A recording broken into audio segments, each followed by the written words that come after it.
नमस्कार शेतकरी मित्रांनो, नमो शिवार फेरीमध्ये आपल्या सर्वांचं हार्दिक स्वागत. आज आपण आलेलो आहेत मोहन भाऊ मेतकर यांच्या शेतावर, मुक्काम पोस्ट सोगडा, तालुका संग्रामपूर, जिल्हा बुलढाणा. आज या ठिकाणी नमो बायो प्लॅन्स कंपनीचे टिश्यू रोपांची, केळी रोपांची लागवड अतिशय चांगल्या उत्कृष्ट पद्धतीने होते. फक्त लागवड करताना ज्या आपल्याकडनं चुका होतात त्या चुका होऊ नयेत यासाठी एक छोटासा व्हिडिओ आपल्यासाठी तयार केलेला आहे.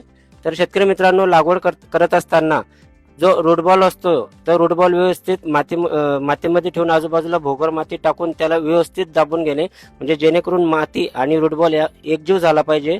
जेणेकरून म्हणजे जी काही मुळांची वाढ असते अतिशय चांगल्या प्रमाणे जोमाने होत असते.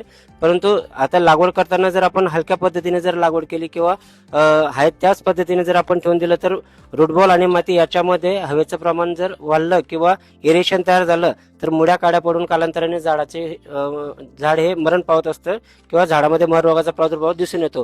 त्यासाठी रोप लागवड करताना अतिशय म्हणजे व्यवस्थित काळजी घेणं गरजेचं आहे. एवढंच सगळ्या शेतकरी बांधवांना सांगणं होतं.